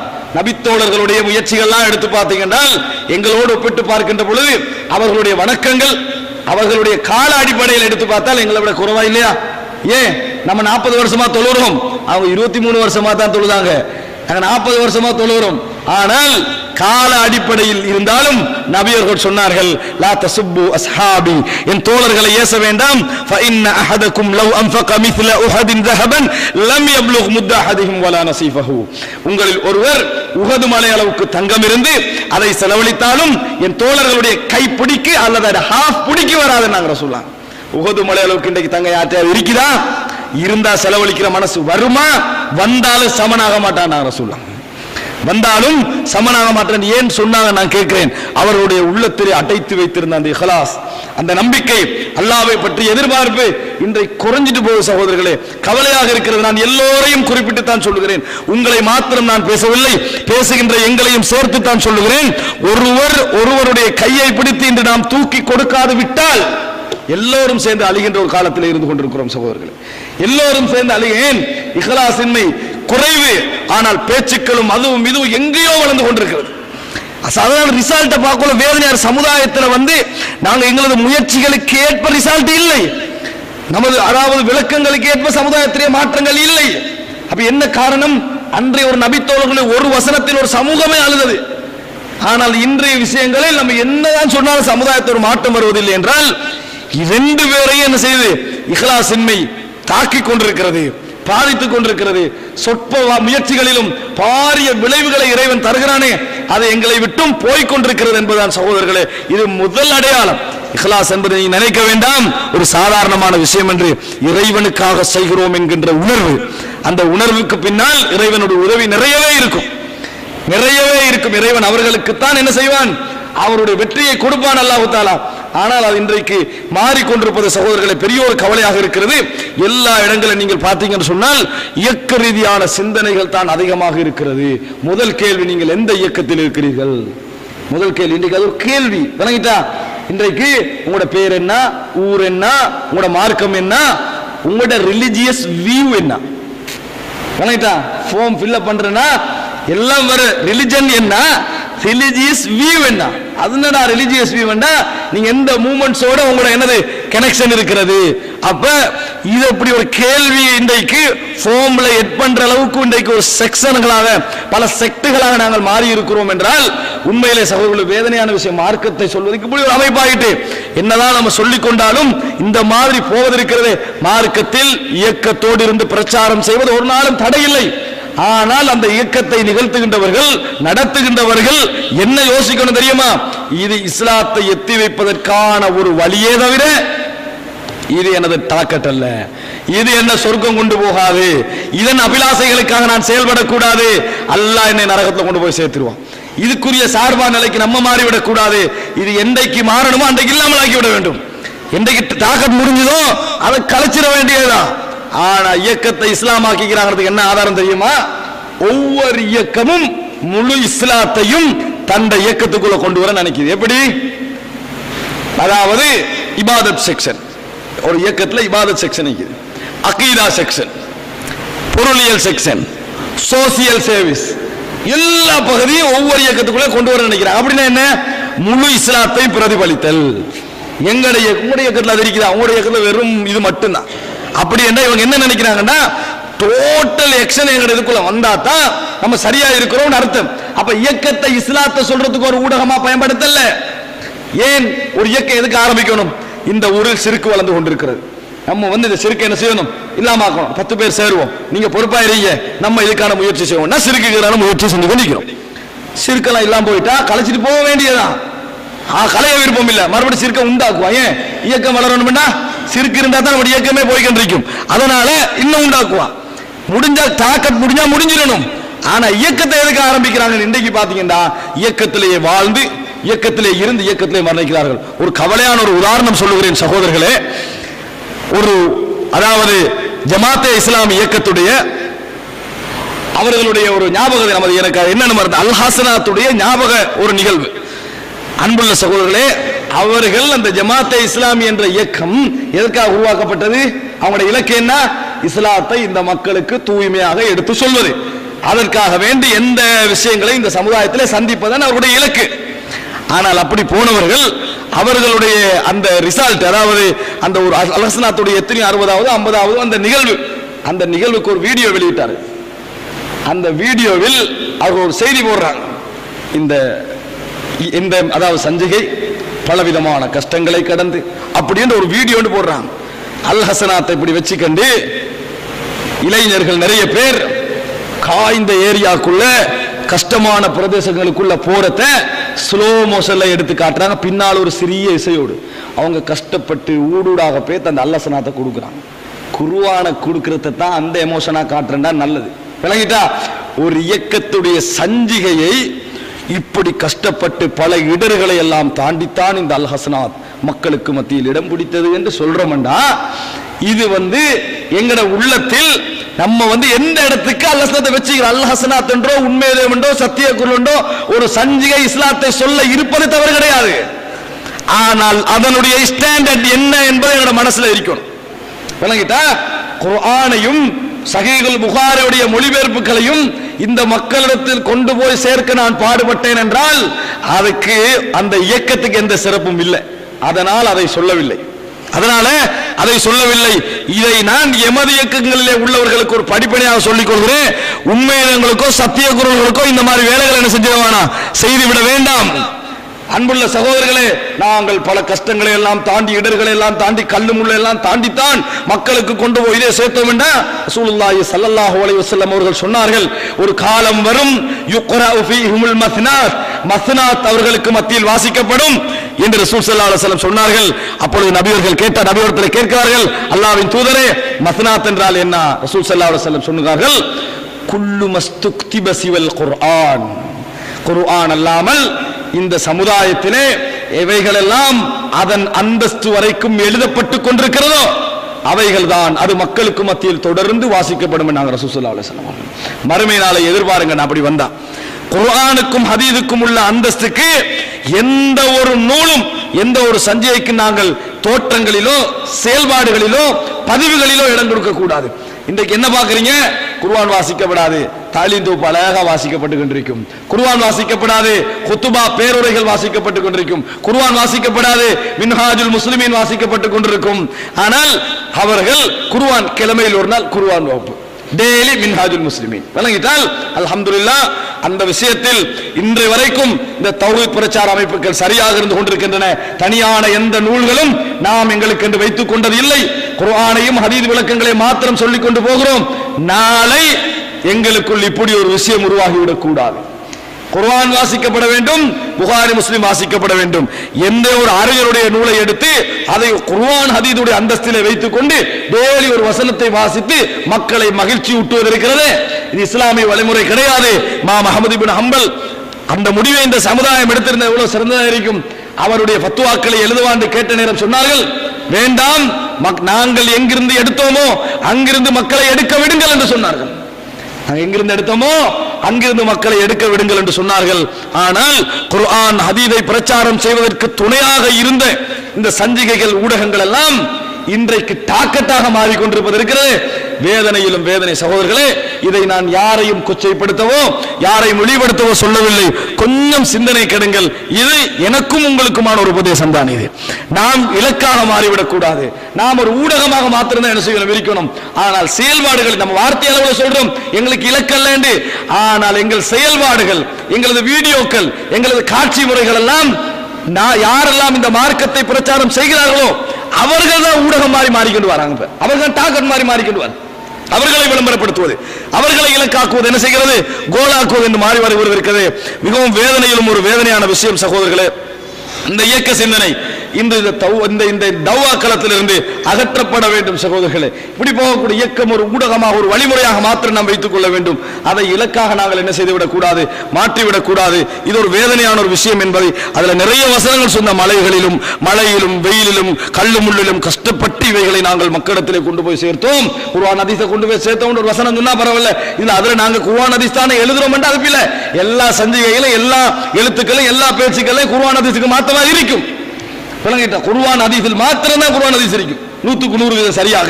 மற்ற எவர்கள் எழுதினாலும் அது குர்ஆன் ஹதீஸ் என்று என்ன செய்ய முடியாது, நாங்கள் சொல்ல முடியாது. குர்ஆன் சுன்னாவின் வழியில் சொல்லும் ஒரு இணையதளம் போடக்கூடாது. ஏன், குர்ஆன் சுன்னா வழியில் சொல்லும் இணையதளத்தில் அவருக்கே தெரியாம குர்ஆன் சுன்னாக்கு மாத்தமா இருக்குமா இல்லையா? அப்ப அதுக்கு லொகோ எப்படி இருக்கணும்? முயற்சி செய்கிறது, வழிகாட்டுகிறது என்று தங்களுடைய ஹத்தாக்களை பிழைகளை அத்தராப் பண்ணுகின்ற ஏற்றுக்கொள்கின்ற அமைப்பில் என்ன செய்ய வேண்டும்? அது இருக்க வேண்டும் என்பதை அன்புள்ள சகோதரர்களே நான் இந்த இடத்திலே சொல்லிக் கொள்கிறேன். அடுத்ததாக இந்த இடத்தில் இந்த தவாக்களத்திலே நடக்கூடிய நிறைய தவறுகள் இருக்கின்றன. அதில் ஒரு முக்கியமான ஒரு தவறு என்ன தெரியுமா?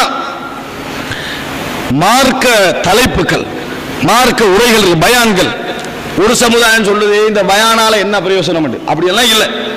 பயானும் மார்க்க உரைகளும் தான் இன்றைக்கு மக்களை கொஞ்சமாவது என்ன செய்து அவன் மாறாட்டியும் இருக்கிறத இல்லாம ஆகாத அளவுக்கு வச்சுக்கிட்டு பெரிய மாற்றங்கள் வரல. பெரிய சாலிக முஸ்லிம்களா மாறாட்டியும் இருக்கிறத இல்லாம இருக்கணுமே அந்த அளவுக்கு வச்சுக்கின்ற மார்க்க உரைகள் பயன்படுகின்றன.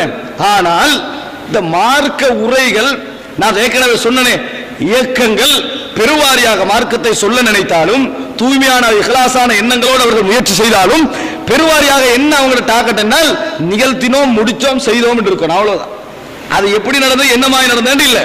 அதனால பல லட்சக்கணக்கான சல்லி செலவழிச்சு நிச்சயமா செய்யறாங்க, ஒன்று கூடல் செய்யறாங்க. தலைப்பு எப்படி போடுறாங்க தெரியுமா? அவருக்கு என்ன தலைப்பு போடணும், நீங்க போகணும், ஓகே எல்லாம் முடிஞ்சு, அவ்வளவுதான்.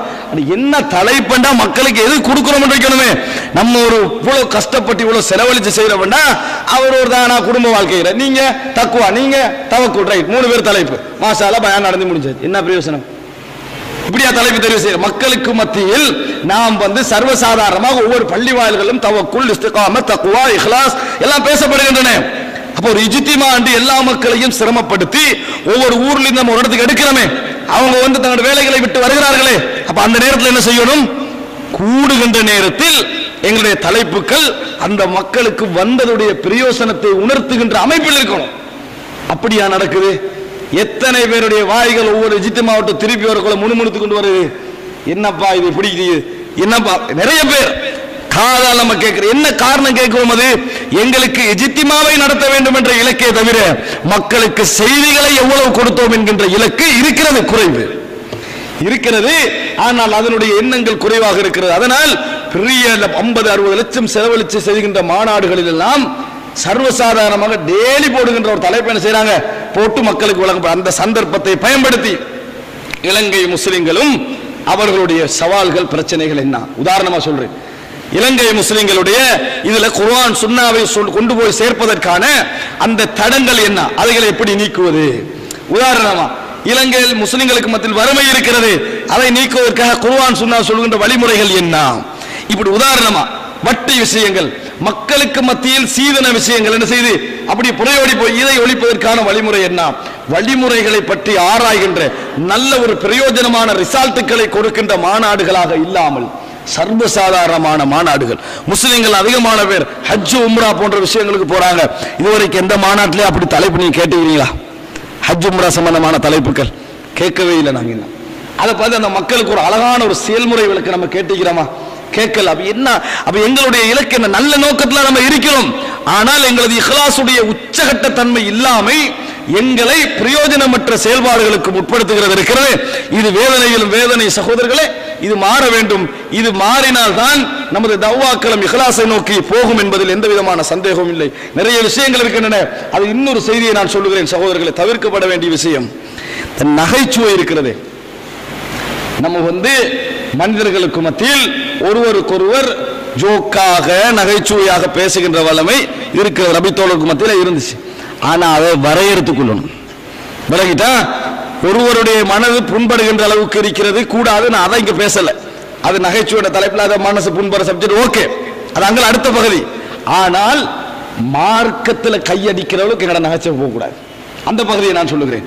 இன்றைக்கு பேச்சுக்களை நீங்க பார்த்தீங்கன்னு சொன்னா டபுள் அடிச்சுட்டு வாரேன்றான். என்னடான்னு பார்த்தா ஜம்மு செஞ்சுட்டு வாரேன். அதுக்கு இன்றைக்கு நம்ம யூஸ் பண்றேன்மா டபுள் அடிச்சுட்டு வாரேன்றான். அல்லாட்ட உங்களுக்கு அந்த 2 தொழுகை ஏற்றுக்கொள்ளப்படுமா? டபுள் அடிச்சுட்டு வாரேன் என்று சொன்னால் உங்களோட உள்ளத்தில் அதுக்கு என்ன மாதிரி இருக்கிறது? நல்லா இருக்குதா? பயான்ல நம்ம சொல்லலாமா? யாரெல்லாம் டபுள் அடிக்கிறார்களோ அவர்கள் இப்படித்தான் தொழுது கொள்ள வேண்டும் சொல்லலாமா? நான் பயான்ல அப்ப அந்த வார்த்தையுடைய ஒரு கேவலமா விளங்குதானே? பேசுற டைம்ல உலக விஷயங்களுக்கு பேசுங்க, உலக விஷயங்களுக்கு பேசுங்க, அட எல்லைகளை தெரிந்து கொள்ளுங்கள். ஆனால் மார்க்கத்தில் பரிகாசம் செஞ்சா தண்டனை தெரியுமா உங்களுக்கு? மார்க்கத்தில் பரிகாசம் செஞ்சால் தொழுது நோன்பு கொடுத்து ஜிஹாது செஞ்சு நம்ம தியாகம் எல்லாம் செய்திருந்தாலும் லா தஅததிருல் யௌம் கத் கஃபர்தும் பஅத ஈமானிக்கும். ரசூலுல்லாஹ் நகைச்சுவையாக மார்க்கத்தில் பேசி ஒரு சிலரை கூப்பிட்டு விசாரிச்சோன்னு அவங்க என்ன சொன்னாங்க தெரியுமா? சும்மா ஜோக்குக்கு பேசினோம் அல்லாஹ்வின் தூதரே என்று. அல்லாஹ் தஆலா சொல்றான், அவர்களிடத்திலே கேட்டால் அவர்கள் சொல்கிறார்கள், இன்னமா குன்னா நஹூது வ நல்அப், சும்மா ஒரு ஜோக்குக்கு நகைச்சுவையாக பேசினோம் என்று சொல்கிறார்கள். நபியே கேளுங்கள், குல் அபில்லாஹி வ ஆயாத்திஹி வ ரசூலிஹி குன்தும் தஸ்தஹஸிஊன். அல்லாஹ்வுடைய விஷயத்தில், அவருடைய தூதருடைய விஷயத்தில், அல்லாஹ்வுடைய வசனங்களிலா நீங்கள் நகைச்சுவை செய்கிறீர்கள். லா தஅததிருல் யௌம், காரணம் சொல்ல வேண்டாம்.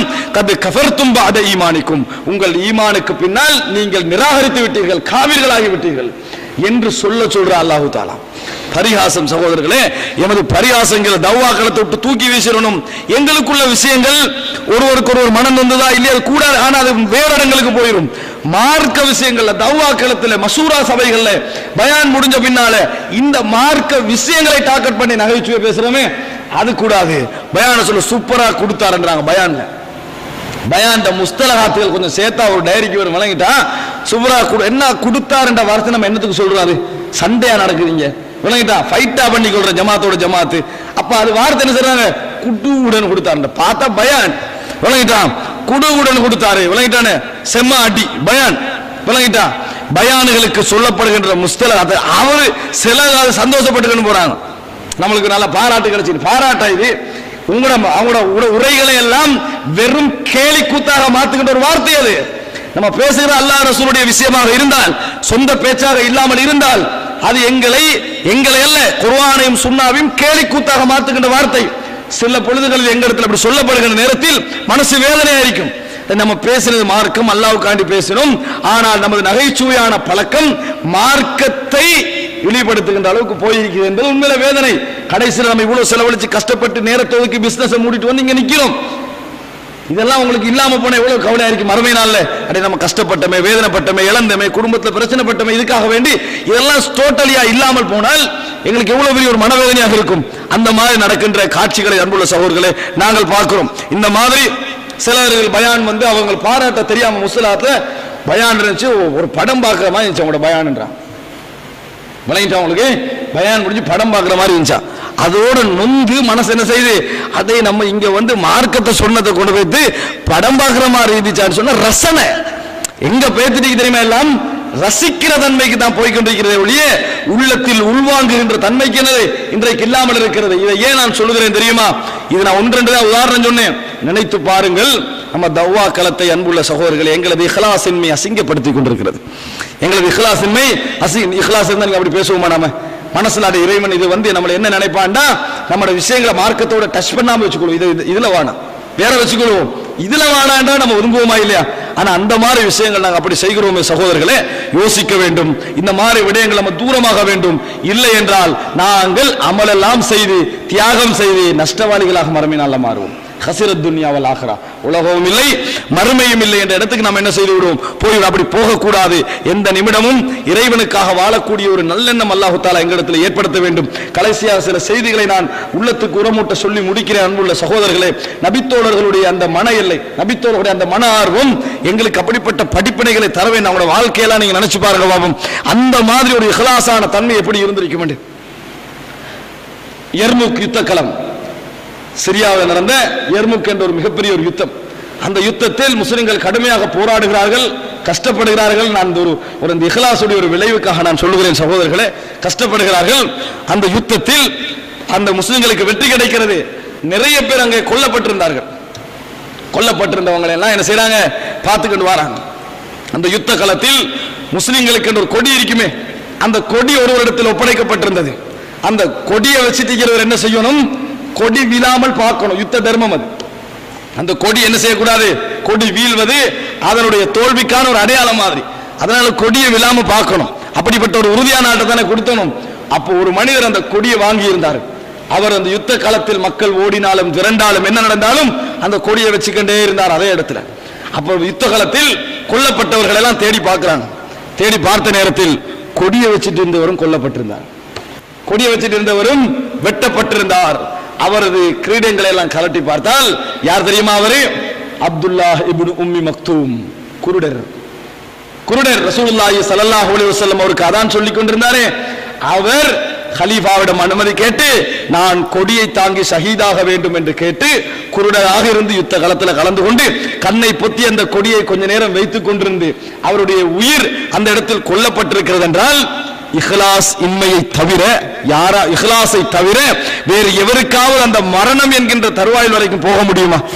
நினைச்சு பாருங்க உள்ளத்தில் அதாவது ரசூலுல்லாஹ்வோட முஅzzin இருந்தும் தான் குருடராக இருந்தும் அவருக்கு போக வேண்டிய கடமை இல்லை என்றிருந்தும் அல்லாஹ்வுடைய பாதையில் தன் உயிர் நீக்க வேண்டும் என்கின்ற அந்த எண்ணம் ஆர்வம் இருக்கிறது. இந்த உலகத்தில் அவர்களுக்கு இருந்த அந்த அபிலாசைகளுடைய வரையறையை எங்களுக்கு காட்டிக் கொண்டிருக்கிற சகோதரர்களே, அபூ உபைதா இப்னுல் ஜர்ராஹ் ரலியல்லாஹு அன்ஹு அவர்கள் இந்த இஹ்லாஸை உலக நோக்கங்கள் உலக ஆசைகள் எல்லாம் அல்லாஹ்வா என்று வந்தால் தூக்கி வீசுவதற்கு ஒரு உதாரணம் என்ன தெரியுமா? பத்ர் யுத்தம்.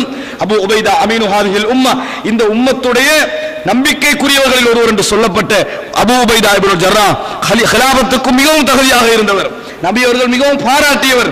பத்ர் யுத்த காலத்தில் யுத்தம் செய்து கொண்டிருக்கிறார். அவர் யுத்தம் செய்கிற நேரத்தில் காவிர்களை வெட்டுவதற்காக யுத்தம் நடக்குது. அந்த நேரங்களில் எல்லாம் காவிர் அணியில் இருந்த ஒரு மனிதர் என்ன செய்யறாருன்னா, இவர் யாரை வெட்ட போனாலும் முன்னால வந்து இப்படி நிக்கிறார். யாரை வெட்ட போனாலும் முன்னால வந்து நிக்கிறார். இவர் அவரை விட்டுட்டு அங்கல போறார்.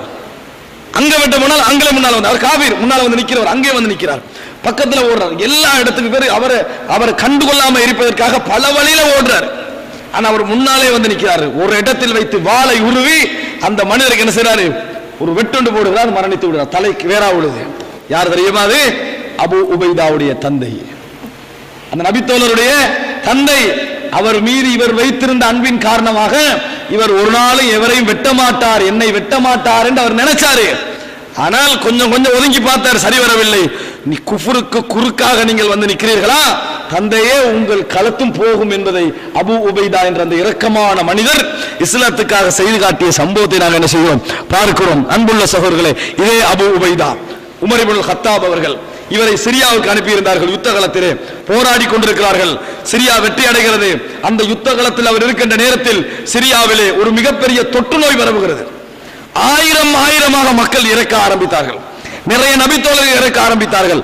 ஆலோசனை வழங்குகின்றவர்களில் அபூ உபைதா மிக முக்கியமானவர்கள். உடனே உமர் இப்னுல் கத்தாப் ரலியல்லாஹு அன்ஹு அவர்கள் கடிதம் எழுதினார்கள். அபூ உபைதா, இந்த கடிதம் கிடைத்தவுடன் அவசரமாக மதீனாவுக்கு வாருங்கள், நான் உங்களை இழக்க விரும்பவில்லை. ஏன்? ஆலோசகர் மிக முக்கியமான ஒருவர். அபூ உபைதா அவர்கள் பதில் எழுதினார்கள், உமரே, எனது சலாம் உங்களுக்கு உண்டாவதாக, அஸ்ஸலாமு அலைக்கும், உங்கள் மீது சாந்தி உண்டாவதாக. கடிதத்தை எழுதிட்டு, நான் இந்த இடத்திலிருந்து வராமல் இருப்பதை மன்னித்து விடுங்கள், என்னோடு என் தோழர்கள் போராடி கொண்டிருக்கிறார்கள், தொற்று நோயில் மரணிப்பதாக இருந்தால் அவர்களுக்கும் எனது மரணம் நிச்சயம், நான் இந்த இடத்திலிருந்து வருவதை விரும்பவில்லை, என்னை மன்னித்து விடுங்கள் என்று கடிதம் எழுதினார். உமர் இப்னுல் கத்தாப் கடிதத்தை எடுத்தவுடன் பக்கா, கண்ணீர் விட்டு அழுதார்கள். பக்கத்திலே இருந்தவர்கள் எல்லாம் கேட்டார்கள், அபூ உபைதா மௌத்தாகி விட்டாரான்னு கேட்டார்கள். மௌத்தாகவில்லை, வலாக்கின்னல் மௌத்த மின்ஹு கரீப், மௌத் அவருக்கு மிச்சம் நெருக்கமாக இருக்கிறது என்று சொன்னார்கள். அழுதுவிட்டு சொன்னார்கள், அபூ உபைதாவுக்கு மௌத் மிகவும் நெருக்கமாக இருக்கிறது என்று சொன்னார்கள். அன்புள்ள சகோதரர்களே, தொற்று நோய் என்று தெரியும், ஆயிரமாக மக்கள் மரணிக்கிறார்கள் என்று தெரியும், அந்த ஊரிலே உள்ளவர்கள் நிறைய தோழர்கள் யுத்த காலத்தில் கொல்லப்படுகிறார்கள் என்று தெரியும், இருந்தும் தனக்கு இந்த நாட்டில் இன்னும் கொஞ்சம் காலம் பொறுத்தால் ஆட்சியை பெற்றுக் கொள்ளலாம் என்று தெரியும், இருந்தும் கூட அபூ உபைதா இப்னுல் ஜர்ராஹ் என்ன கடிதம் எழுதினார், இல்லை, என் தோழர்கள் போராடி கொண்டிருக்க நான் வர விரும்பவில்லை. கொஞ்சம் காலத்தில் உமர் எதிர்பார்த்ததை போன்று அபூ உபைதா மரண படுக்கையில் விழுகிறார். அபூ உபைதா தொற்று நோயால் பாதிக்கப்பட்டு மரணப்படுக்கையில் விழுகிறார். அந்த நேரத்தில் சொல்லுகிறார், தொழுங்கள், நோன்பு பிடியுங்கள், ஜகாத்து கொடுங்கள், ஹஜ் செய்யுங்கள், எல்லாம் ஆர்வமுட்டு சொல்றாரு, ஆட்சியாளர்களுக்கு எதிராக நீங்கள் போய்விட வேண்டாம், அவர்கள் சொல்லுவதற்கு அல்லாஹ் ரசூலுக்கு ஏற்ற மாதிரி இருந்தால் வழிபட்டு விடுங்கள் என்று அபூ உபைதா சொல்லிவிட்டு என்ன செய்தார்கள், அந்த இடத்திலே மரணித்தார்கள். இது எங்களுக்கு எதை காட்டுகிறது சகோதரர்களே? எதை காட்டுகிறது? ரசூலுல்லாஹி ஸல்லல்லாஹு அலைஹி வஸல்லம் அவர்கள் ஹுதைபியா உடன்படிக்கை செய்கிறார்கள். ஹுதைபியா உடன்படிக்கை செய்கின்ற நேரத்தில் அபூ ஜந்தல் என்கின்ற நபித்தோழர் ஓடோடி வந்து விலங்குகளோடு நபி அவர்களுக்கு முன்னால் விழுகிறார். அல்லாஹ்வின் தூதரே, என்னை இஸ்லாத்துக்காக நிறைய கொடுமைப்படுத்துகிறார்கள், என்னை உங்களோடு அழைத்து சென்று விடுங்கள் என்று சொன்ன நேரத்தில் நபி அவர்கள் சொன்னார்கள், சுஹைலே, இவரை எங்களுக்கு விட்டுத்தாங்க. நாங்க நபியே முகமதே ஒப்பந்தம் பண்றோம், இவரை உங்களுக்கு விட்டுத்தாரதா இந்த ஒப்பந்தம் சரி வராது என்று சொன்னார்கள். நாங்க இன்னும் எழுதி முடிக்கவில்லையே என்று ரசூலுல்லாஹி ஸல்லல்லாஹு அலைஹி வஸல்லம் சொன்னார்கள். பரவாயில்லை, அப்படியாக இருந்தால் விட்டு தர மாட்டோம். சரி பரவாயில்லை, எழுதினா என்று நினைச்சுக்கங்க, இவரை மட்டும் எனக்கு விட்டுருங்களேன்டாங்க. அப்படியும் சரி வராது என்று சொன்னார்கள். அப்ப ரசூல் ஸல்லல்லாஹு அலைஹி வஸல்லம் சொன்னாங்க, நீங்க எடுத்துக்கங்க. நாங்க உடனே அபூ ஜந்தல் கேட்டாரு, எப்படி நீங்க எடுத்துக்கொள்ள சொல்றீங்க?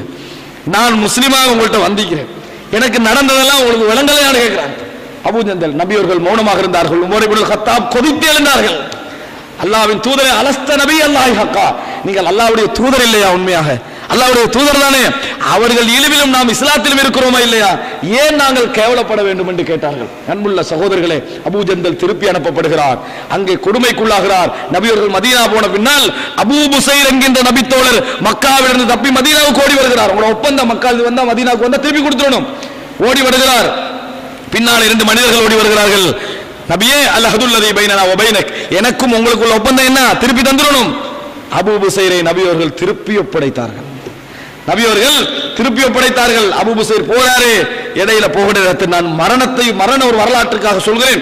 இடையில போகிற நேரத்தில் அவர் எப்படியோ ஒரு திறமையால் தன முயற்சியால ஒருவருடைய வாளை உருவி என்ன செஞ்சிட்டாரு? ஒருவரை கொண்டு விட்டார். மற்றவர் ஓடுறாரு. ஓடி அவர் மறுபடியும் எங்க ஓடுறாரு? ஃபஜஅல யஅதுல் மஸ்ஜித், ரசூலுல்லாஹ் அங்க இருக்கக்கூடிய மஸ்ஜிதுக்கு ஓடுறார், மதீனாவுக்கு. ஓடி அல்லாஹ்வின் தூதரை ஒரு ஆளை கொண்டுட்டாங்க, என்னை திருப்பி தந்துருங்க இவர் என்ற மறுபடியும். அந்த மனிதர் பின்னால வாரார். அல்லாஹ்வின் தூதரே, நீங்க ஒரு ஒப்பந்தத்தை நிறைவேற்றிட்டீங்க, அல்லாஹ் என்னையும் காப்பாத்திட்டான், விட்டு விடுங்கள்னாங்க. ரசூலுல்லாஹ்ங்கற பேச்ச பார்க்க கூட விளங்கிச்சு. மறுபடியும் என்னை இவர் அவரிடத்தில் ஒப்படைப்பார், மறுபடியும் ஒப்படைப்பார் என்று விளங்கினோட விட்டு ஓடினார். ஓடி மக்காவுக்கும் மதீனாவுக்கும் உள்ள செங்கடல் கடலோரத்து இடையில உள்ள கடலோரம் இருக்குது, அந்த கடலோர தரையோரம், அந்த இடைப்பகுதியில் என்ன செய்யறார்? நின்றுகிறாரு. நின்று கொண்டு மக்காவிலிருந்து எந்த வியாபார கூட்டம் வந்தாலும் குரோஸ் பண்ணி அவர்களை கொன்று வியாபார விஷயங்கள் என்ன செஞ்சாரு? அநியாயம் இழைக்கப்பட்டவர் தானே, தொடர்ந்து அப்படி செஞ்சாரு. அபூ ஜந்தல் மக்காவிலிருந்து தப்பி அபூ புசைரோடு போய் சேர்ந்து கொள்றாரு. இப்படியே 70 பேர் சேர்ந்து கொள்றாரு. எனக்கு இந்த வரலாற்றை நான் சொன்னதற்கான காரணம் என்ன தெரியுமா? இந்த மாதிரி ஒரு விஷயம் நடந்த உடனேயே மக்கத்து குறைஷிகளுக்கு இப்ப பிரச்சனை ஆயிடுச்சு. ரசூலுல்லாஹ் முறையா ஒப்படைச்சாங்க, ஆனா இவங்க தனி குரூப்பா மாதிரி எங்களுக்கு என்ன செய்றாங்க? இப்ப அட்டாக் பண்ண ஆரம்பிச்சிட்டாங்கன்னு மதீனாவுக்கு கடிதம் எழுதுகிறார்கள். அல்லாஹ்வின் தூதரே, மக்காலிருந்து யாராவது மதீனாவுக்கு வந்தால் அவர் என்ன செய்யட்டும்? இருந்து கொள்ளட்டும், திருப்பி வர தேவையில்லை, அந்த ஒப்பந்தத்தை கேன்சல் பண்ணிக்கொள்வோம். ரசூலுல்லாஹி ஸல்லல்லாஹு அலைஹி வஸல்லம் கடிதம் அனுப்புகிறார்கள் அபூ புசைர் இருக்கின்ற பிரதேசத்துக்கு. அபூ புசைரே, வந்து சேர்ந்து விடுங்கள், எங்களோட ஒப்பந்தம் இந்த விஷயத்துல என்னது சரியாகிவிட்டது. அபூ புசைருக்கு அந்த கடிதம் போகிறது. அபூ புசைர் கையில எடுக்கிறார். கையில எடுத்து கொஞ்ச வினாடிகளில் மரணிக்கிறார், மௌத்தாகிறார். அன்புள்ள சகோதரர்களே, இந்த வரலாற்றை நீங்க மனசுல நினைச்சு பாருங்க. அவர்களுடைய முழு போராட்டமும் தான் வாழ வேண்டும், தான் இந்த உலகத்தில் இடம் பிடிக்க வேண்டும், ஒரு நிரந்தர சந்தோஷத்தை அனுபவிக்க வேண்டும் என்பதற்காக இருந்ததா? இஸ்லாத்திற்காக இருந்த ரசூலுல்லாஹ்ங்கட கடிதம் போய் அவருக்கு சுதந்திரம் கிடைக்கிற அந்த நிமிஷம் அவர் மரணப்படுக்கைதான் அந்த கடிதம் கிடைக்குது. அந்த இடத்திலேயே அவர் அடக்கப்படுகிறார் என்று சொன்னால் நினைத்து பாருங்கள் சகோதரர்களே, அந்த வேதனையான நிகழ்வுகளை மனசிலே நீங்கள் எண்ணி பாருங்கள். நபித்தோழர்களுடைய வரலாற்றில் அவர்கள் இந்த உலகத்திலே அல்லாஹ்வா மறுமை நாளா என்று வருகின்ற நேரத்தில் மரண பயம் அவர்களை எந்த இடத்திலுமே தடுக்கவில்லை. இது இஹ்லாசுடைய விளைவுகளில் ஒன்று. அதுவும் குறிப்பாக இந்த காலகட்டம், இன்றைய சூழல் எமக்கு இஹ்லாஸ் மிக முக்கியமான ஒரு சூழல். காரணம், இந்த உலகத்தில் எமக்கு உதவி செய்கின்றவனாக அல்லாஹ் ஒருவன் மாத்திரம்தான் என்ன செய்வான், இந்த இடத்துல இருப்பான். அல்லாஹ் ரப்புல் ஆலமீன் எங்கள் இஹ்லாஸை வளர்த்து எமது முகஸ்துதியான சிந்தனைகளை அளித்து இறைவனுக்காக என்று எல்லா விஷயங்களையும் சிந்திக்கக்கூடிய மக்களாகவும், அதில் ஒரு சொற்ப அளவேனும் எங்களுக்கு உள்ள அதாவது உளநோக்கங்கள் வராமல், அப்படி வந்தால் அவசரமாக அதை சொல்லி நான் இப்படி சொல்லிவிட்டேன் மன்னித்துக் கொள் என்று நல்ல இஹ்லாஸ் உள்ள ஒரு மக்களாகவும் அதை ஏற்றுக்கொள்கின்ற மக்களாகவும் அல்லாஹ் ரப்புல் ஆலமீன் என்னையும் உங்களையும் ஆக்கியருள் புரிவானாக. ஹாதா இந்தி வல்ல இல்மு இன்தல்லாஹ் வ அகூலு கௌலி ஹாதா வ அஸ்தக்ஃபிருல்லாஹ லி வ லக்கும். வஸ்ஸலாமு அலைக்கும் வ ரஹ்மத்துல்லாஹி வ பரகாத்துஹு.